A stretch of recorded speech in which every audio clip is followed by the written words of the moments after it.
Biar cepet seru di sini, nah kali ini kita akan bahas satu karakter fraud yang paling diharapin dari chapter per chapter, tapi sampai sekarang akhirnya cuma PHP doang. Tapi walau begitu, stoknya terus naik nih, karena seperti kata-kata nakama semua, makin akhir muncul, pasti makin kuat cenah. Aduh, ini rasanya sangat ngasal sekali. Tapi pastilah karakter ini akan menjadi karakter yang sangat luar biasa, dan tentu saja dia adalah Monkey D. Dragon.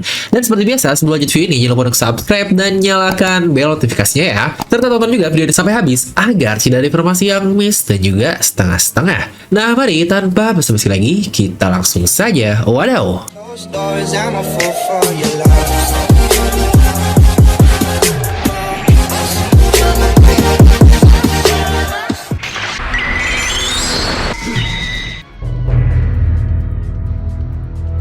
Oke, pertama kita akan mulai dari membahas masa lalu Dragon terlebih dahulu, dimana mungkin ini terbilang masih baru lah ya kalau Dragon terkonfirmasi jika dia adalah mantan dari Angkatan Laut. Kalau kita tidak tahu kapan waktu pasti nih dia join dan keluarnya, tetapi alasan dia meninggalkan Angkatan Laut karena dikatakan dia tidak menemukan keadilan di Angkatan Laut tersebut. Yang perlu di-note ya, keadilannya kita tanda kutipkan karena ide terkait menemukan keadilan dan filosofi tentang keadilan ini sendiri di dunia One Piece sangat abu-abu sekali. Seperti kata-kata Aokiji ketika dia bilang keadilan berubah bentuk tergantung di mana kalian berdiri. Dan tentu saja kata-kata epik dari Doflamingo kalau bajak laut itu jahat, angkatan laut adalah keadilan. Inilah stereotip yang sudah diwariskan selama ini. Tapi dia melanjutkan kalau yang menanglah yang akan menjadi keadilan. Yang sejujurnya ini adalah salah satu statement yang sangat-sangat saya sukai sekali. Karena bukankah memang benar, gak perlulah kita masuk ke dunia fiksi seperti One Piece ini, karena bahkan di dunia real kita pun itu adalah hal yang serupa. Pemenanglah yang akhirnya nanti akan menjadi keadilan. Kenapa? Karena hanya pemenang yang bisa menceritakan kisahnya ke anak keturunannya, entah cerita itu yang akhirnya bias seperti perang lah, penindasan, penjajahan, di mana pihak menang akan menceritakan kisah A dan pihak kalah akan menceritakan kisah B. Tapi karena biasanya pihak menang ini akan memiliki kekuasaan atau kontrol yang lebih tinggi, maka biasanya nantinya cerita B akan kalah oleh cerita A. Hal ini pun sudah terlihat langsung di serial One Piece yang sisi kecilnya seperti Wano Kuni lah. Ketika Orochi berkuasa selama 20 tahun lebih, dia pun mendoktrin anak-anak baru dan menceritakan kalau dialah keadilan yang menentang kejahatan, yaitu keluarga Kozuki. Namun lagi-lagi untuk case dari Wano Kuni ini, karena masih sangat sebentar, maka masih banyak nih orang-orang yang hidup lebih lama dari 20 tahun yang tahu kisah sebenarnya seperti apa.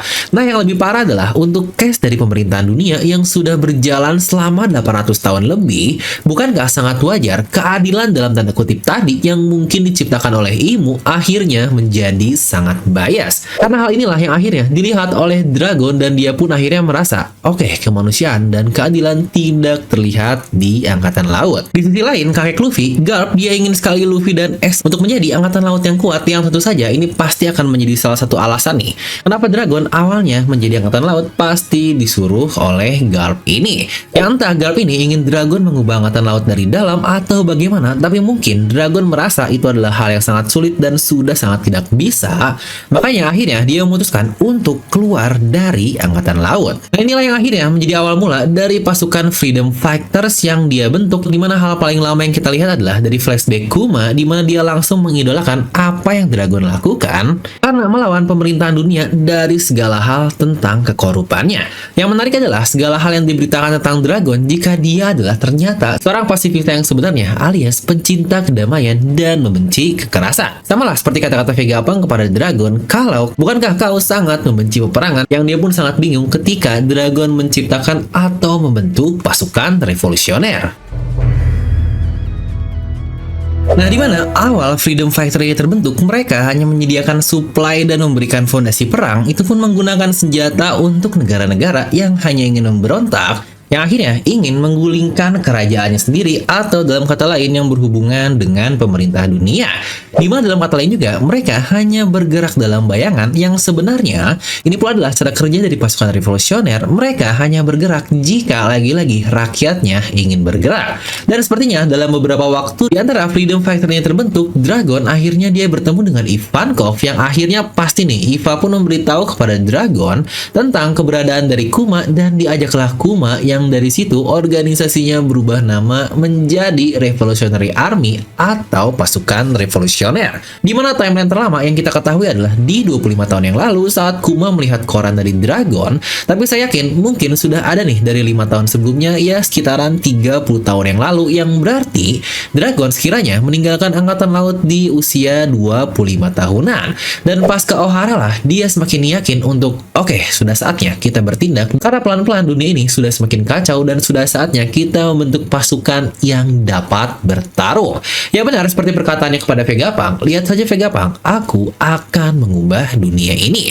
Dimana menarik, luar biasa, dan the power of effort yang Dragon lakukan selama 22 tahun ini, dia dan organisasinya, pasukan revolusioner, sudah bisa setidaknya mengimbangi lah pemerintahan dunia, terutama dari sisi penyebarannya yang sangat luas sekali. Gimana tidak, dia punya komandan-komandan dari tiap lautan biru yang sejujurnya ini aja udah gila banget. Lagi-lagi ini cuma komandan ya, belum anak buahnya yang pasti ada banyak banget tersebar di berbagai negeri. Dimana sebelum era time skip saja, pasukan revolusioner ini sudah meraih banyak kemenangan melawan raja korup di berbagai lautan, seperti kata-katanya lah, kemenangan di North Blue, lalu juga di South Blue, dan masih banyak lagi. Nah, tapi strategi Dragon tidak hanya terfokus di sisi pemberontakan saja dan mengambil teritori kerajaan, tetapi dia juga memiliki pengetahuan, wawasan luar biasa luas karena dia benar-benar bisa mengerti bagaimana sebuah market bekerja di dunia One Piece. Lagi-lagi dia pasti sangat tahu sekali tentang underworld, penyebaran senjata-senjata yang akhirnya disebar oleh Kaido, Doflamingo, dan ke seluruh dunia. Dimana Koala bahkan berhasil mengetahui kalau senjata-senjata yang buat kerajaan akhirnya dikamuflase dalam bentukan bajak laut. Inilah alasan kenapa pasukan revolusioner berkali-kali mengirim pasukannya ke Dressrosa untuk mencari pelabuhan rahasia dan bukti jika sebuah negara benar-benar korup dengan perdagangan senjata ilegal ini. Karena lagi-lagi perlu ditekankan ya, sepertinya pasukan revolusioner ini tidak asal menyerang sebuah kerajaan, kecuali jika dia melihat sebuah kerajaan ini sudah korup dan akhirnya menempuh jalur ilegal untuk mendapatkan hal-hal seperti contohnya senjata yang kita lihat dari Arc Dressrosa. Karena bukankah kita lihat sendiri di akhir dari Arc Dressrosa seberapa besar dampak dari kejatuhan Doflamingo, di mana negeri-negeri yang memesan senjata pun akhirnya kalah perang, rakyat-rakyat yang tertindas pun akhirnya bisa melawan karena kerajaan tidak mendapatkan suplai senjata yang mereka butuhkan. Walau balik lagi, pembuatan senjata masih ada karena semua itu ternyata dibangun di Wano Kuni. Namun buat yang ngerti market sih, seharusnya peran broker itu sangat penting sekali untuk jadi pihak ketiga yang dapat mendistribusikan sebuah barang. Nah, semua misi dari organisasi pasukan revolusioner ini yaitu adalah menyebar pengaruh ke seluruh dunia untuk secara perlahan-lahan mengubah infrastruktur dari pemerintah dunia yang ada. Atau dalam kata lain, dia ingin menumbangkan hierarki dari Mary Joyce, sang bangsawan dunia. Yang ternyata sejak awal sekali nih, spill dikit sejak chapter 97 terkait pasukan revolusioner ini, di mana ternyata mereka ini memiliki tujuan utama, yaitu untuk membuat sang bangsawan dunia yang dalam kata lain mereka memonopoli, mengeksploitasi, definisi mengkorupsi lah semua hal yang ada di dunia One Piece. Itu pun ditujukan agar mereka dapat mengerti bagaimana rasanya menjadi manusia. Karena menariknya, seperti kata-kata Sabo, tujuannya untuk menghancurkan suplai makanan di Mary Joyce agar mereka bisa kelaparan dan tahu bagaimana rasanya perang itu sebenarnya. Yang dari kata-kata Ivankov juga sangat kelihatan sekali nih, yang dia ngomong dari hati banget lah sebagai mantan budak dari Tenryubito, gimana rasanya kelaparan, kemiskinan, tersiksa oleh orang lain yang merasa dirinya dewa dan harus selalu menurut perkataannya. Yang sejujurnya lagi-lagi saya sangat suka sih dengan konsep yang ingin diraih oleh pasukan revolusioner. Mereka tidak benar-benar menginginkan kedamaian, tetapi mereka hanya ingin menciptakan kesetaraan dengan hilangnya bangsawan dunia tadi yang dia sudah memonopoli semuanya di serial One Piece, di mana pasukan revolusioner tidak benar-benar membenci raja-raja yang berafiliasi dengan pemerintahan dunia, karena balik lagi mereka punya kepentingan tertentu, dan lagi-lagi perang di suatu negeri adalah hal yang sangat biasa. Kedamaian di tiap negeri pun berbeda-beda, seperti yang sudah kita bahas di awal bahwa keadilan bagi setiap orang sangat berbeda. Tapi satu tujuan dari pasukan revolusioner ini adalah dia sangat benci kepada seseorang atau sebuah faksi yang mencuri kebebasan orang lain. Hak orang lain itulah yang akan dibasmi oleh mereka, dan tentu saja musuh musuh utamanya, makanya para bangsawan dunia. Di mana hal ini pula serupa dengan konsep liberation yang selalu digadang-gadangkan di serial One Piece ini, di mana penyerangan tersebut dan influence dari Dragon plus Ivankov ini pula lah yang akhirnya muncul insiden dikenal sebagai pemberontakan di 8 negara. Nah mungkin ini akan terdengar simpel nih, yaelah pemberontakan dampaknya paling sangat simpel doang. Yang jelas lah pasti ada banget untuk dampaknya, apalagi dampak jangka panjang. Itu pun pasti akan terasa oleh bangsawan dunia seperti pertama tadi nih, sumber supply sudah dihancurkan oleh Sabo. Yang kedua, negara yang membayar heavily tribute atau sesembahan uang pun akhirnya berkurang karena 8 negara sudah tidak menginginkan berada di bawah mereka lagi. Yang bahkan diketahui juga, pasukan Revolutionary Army mereka menyerang kapal pemerintah dunia yang mengirim suplai makanan buat Mary Joyce. Jangan lupa ya, Mary Joyce terletak di puncak dunia yang pasti butuh logistik berat untuk sampainya, yang itu pun butuh waktu yang cukup lama. Di saat suplai utama habis, mereka perlu menunggu untuk di-recharge ulang, dan di saat mereka menunggu di-recharge ulang, ternyata kapal-kapal pasokan suplainya malah dihancurkan. Yang lagi-lagi kalau dilihat dari semua event tadi, itu pun membutuhkan waktu yang sangat lama, di mana Dragon dan pasukan revolusioner ya bisa dibilang berhasil nih menembus benteng pertahanan terkuat yang ada di dunia One Piece, yaitu Mary Joyce. Dan tidak hanya itu, ada part lain juga nih yang sengaja Dragon pancing, di mana dia ingin membuat para Holy Knight atau God's Knight untuk keluar dari Mary Joyce dan untuk mengincar mereka semua. Tapi ya balik lagi nih, semua hal yang Dragon lakukan itu tentu saja ada banyak sekali dampak yang harus dia terima.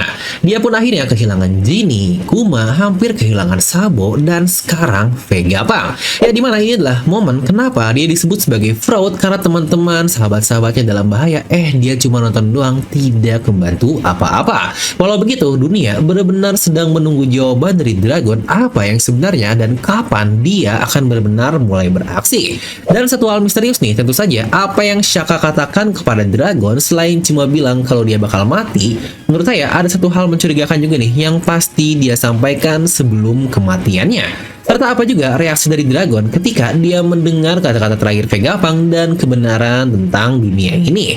Karena untuk dia datang ke Eket saja rasanya cukup kecil sekali ya, karena terakhir dia terlihat masih di Kamabaka dan menonton siaran Vegapunk, yang jangan lupa Kamabaka itu ada di Grand Line loh, yang cukup jauh untuk sampai ke Pulau Egghead yang ada di New World. Yang bahkan sekarang pula Luffy dan kawan-kawannya sudah mau kabur dari Egghead tersebut. Tetapi seperti yang saya bilang tadi, kepintaran Dragon inilah yang akhirnya membuatnya bisa sampai ke titik sekarang.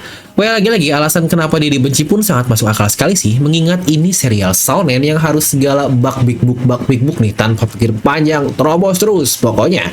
Tapi emang ada kalanya lagi-lagi kalau menggunakan logika di dunia real atau di dunia sebenarnya, sesuatu itu harus dihancurkan secara perlahan seperti yang Dragon lakukan selama 22 tahun terbentuknya pasukan revolusioner. Baik lagi, dia punya tujuan yang berdampak sangat mulia untuk ribuan, ratusan ribu, bahkan mungkin jutaan orang di serial One Piece, agar tidak terjadi lagi turnamen-turnamen bangsa Tenryubito yang bahkan di God Valley saja itu sudah ada 100.000 orang yang akhirnya dibunuh secara cuma-cuma, dimana pengorbanan beberapa orang untuk dampak yang lebih besar jelaslah lagi-lagi sangat diperlukan sekali, karena toh kematian mereka ini bukan karena Dragon secara langsung, tetapi ada hal-hal tidak terduga lain yang muncul di tengah-tengah. Contohlah Jinny karena dia diambil oleh Tenryubito, lalu juga untuk Kuma karena Bone yang kena penyakit gini, dan seterusnya. Lagi-lagi semuanya menjadi snowball yang bisa dibilang ini bukanlah dampak langsung dari Dragon, wow lagi-lagi mereka semua berhubungan dengan Dragon.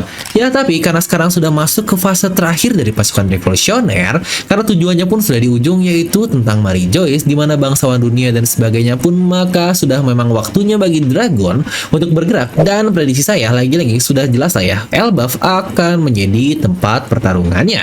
Apakah perang Ragnarok akan terjadi di Elbaf ini? Dan alasan dia menunda waktu bertemu dengan Luffy selama ini pun jelas, karena dia tidak ingin dunia tahu hubungan kriminal paling dicari di dunia dengan bocah yang tidak tahu apa-apa. Ya setidaknya untuk case ini masih sangat nyambung sekali lah di masa pre-time skip, tetapi lagi-lagi karena Luffy lah yang akhirnya keluar sendiri menuju dunia, dan bahkan dia pun menjadi Warrior of Liberation. Lagi-lagi alasan Dragon tidak bertemu bertemu dengan Luffy sudah hilang karena toh bukankah keduanya sudah menjadi kriminal yang paling dicari di dunia. Dan di saat Luffy adalah sang warrior of liberation, Dragon mungkin bisa kita sebut sebagai strategist of liberation. Dan Garp selaku kakeknya yang melahirkan bibit-bibit pembawa kebebasan mungkin kita sebut sebagai the ancestor of liberation, atau mungkin kalian punya sebutan sendiri, coba tuliskan di kolom komentar. Dimana sebenarnya saya pula ada satu teori menarik nih, yang jangan-jangan Garp ini bukanlah ayah dari Dragon, melainkan ibu dari Luffy lah, yang anak langsung dari Garp ini. Dimana Dragon ini adalah jangan-jangan menantu dari Garp, dan ayahnya apakah jangan-jangan itu adalah Rocks the Shebe.